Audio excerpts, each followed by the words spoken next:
ایک فقیر تھا، ملنگ درویش، اللہ کا بندہ. اس کی عادت یہ تھی کہ اپنے ڈیرے پہ آنے والوں کو کھلاتا، ان کو پلاتا، ان کی ضروریات کا خیال رکھتا، لیکن کو مالی آسودگیاں نہیں تھی. ہوتا یہ تھا کہ بعض اوقات لوگ آتے تو ادھار لے کر کے وہ لوگوں کو کھلا دیتا. خیر، چونکہ فقیر کا مزاج یہ ہوتا ہے کہ لوگ آئیں اس کے ڈیرے سے کھائیں. بابا بلے شاہ نے بھی کہا تھا نا، اٹ کھڑک کے دکڑ بجے تتا ہووے چلا، آن فقیر کھا کھا جاون راضی ہووے بلا.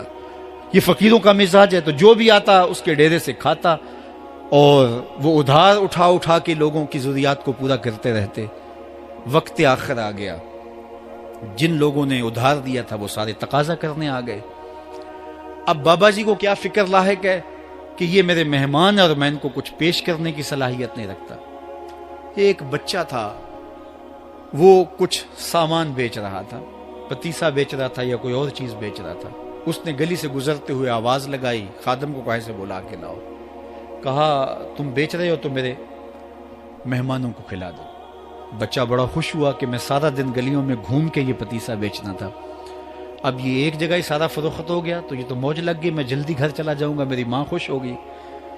تو سارا ان مہمانوں کو کھلا دیا گیا. اور اس کے بعد کہا بابا جی پیسے؟ کہا تم بیٹھ جاؤ، جب ان کو ملیں گے تو تجھے بھی مل جائیں گے. وہ بیٹھ گیا، 2 4 10 منٹ بیٹھا تو بچہ تھا پھر کھڑا ہو گیا، بابا جی پیسے؟ کہا جب ان کو ملیں گے تو تجھے بھی مل جائیں گے.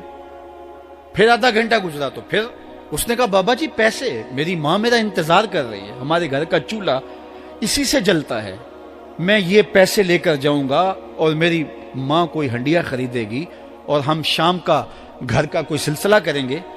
کہا بیٹا جب ان کو ملے گا تو تجھے بھی مل جائے گا. بچے نے رونا شروع کر دیا. یتیم بچہ تھا، اس کا سارا آسرا یہی تھا. اس نے رونا شروع کر دیا. جب بچہ رویا اللہ کی رحمت کو جوش آیا. کوئی مرید نذرانہ لے کے ان بزرگوں کے پاس آ گیا اور اشرفیوں کی بھری ہوئی تھیلی پیش کی.